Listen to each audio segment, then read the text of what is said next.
from spring break, wasting a lot of valuable time, some may say. Congressman Michael Grimm joins us. Good evening, sir. Don't you like the fact that you get to answer the question why you went on spring break, although many members would say it was constituent service? It certainly was. I mean, there was certainly no break for me, and I can tell you the rest of my colleagues, we work more when we're back with our constituents than ever. And let me tell you why it's so important.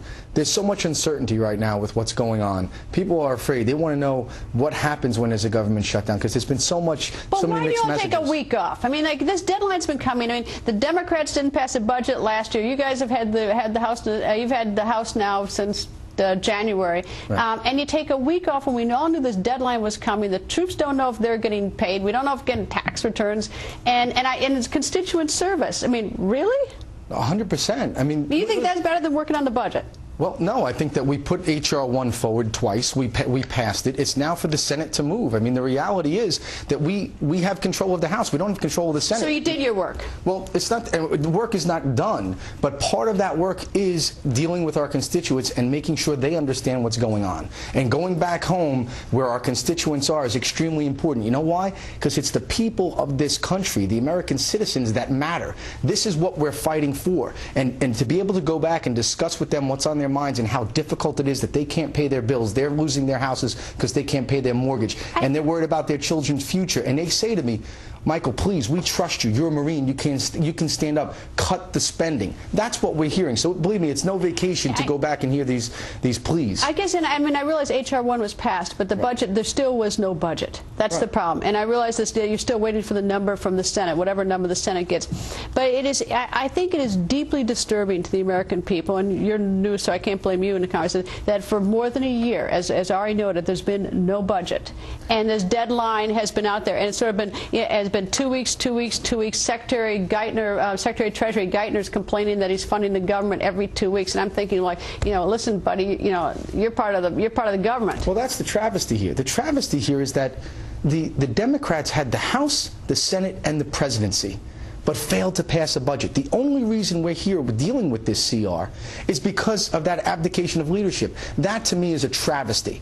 Now, when we put forward $61 billion with the amount of debt that this country has is more than reasonable. It's more than fair. And yet they still refuse to act. Are you getting criticized for that $61 billion because it is, in the grand scheme of things, I mean, it's a huge amount of money, don't get me wrong, and I know that you're getting resistance from it, but in the grand scheme of things, it's less than 2%. That's exactly my point.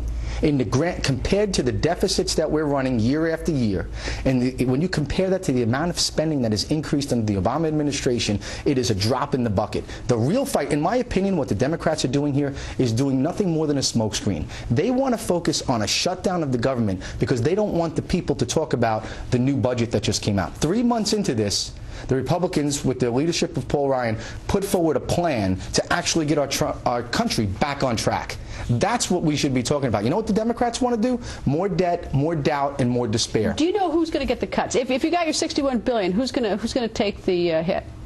Well, I think it's going to be shared across America, and I think that the people of the United States understand that there's going to be shared pain. This is an American problem. It's not a Republican or a Democratic problem. Over decades, we have spent too much money. The problem here is not that Americans are taxed too little. It's that Washington spends too much, and Washington needs to cut back. If you were advising President Obama tonight, what would you tell him? I would tell him to stand up and lead, and that's something that I don't think he has done.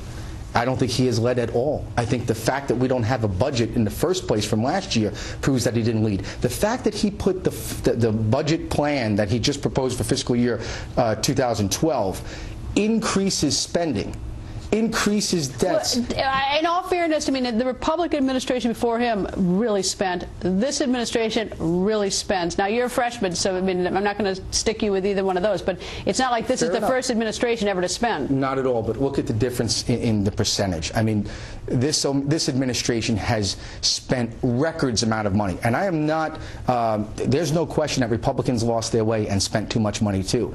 That's the reason I'm here. It's part of this new Congress. Both parties, there's enough blame to go around, but now each party, everyone you speak to realizes we have a financial crisis and we need to step up and answer the call. This president has not done that. This president needs to tell Harry Reid to get serious about spending, and let's get on with this CR, because the real thing that matters to the American people is the budget. We go from billions to trillions, from pennies to dollars. We need to do that. Right. We need to get serious. We have 10 seconds left. Is the government going to shut down, do you think? If you're a betting man? If I'm a betting man, no, because I believe at the end of the day that reasonableness will come to the forefront. Are you typically an optimist? I am. That may explain part of it. Anyway, Congressman, thank you. Nice to see you, sir. Thank you. It's always good to see you. Straight ahead, Lou Dobbs. He is disgusted and is here to tell you why we don't.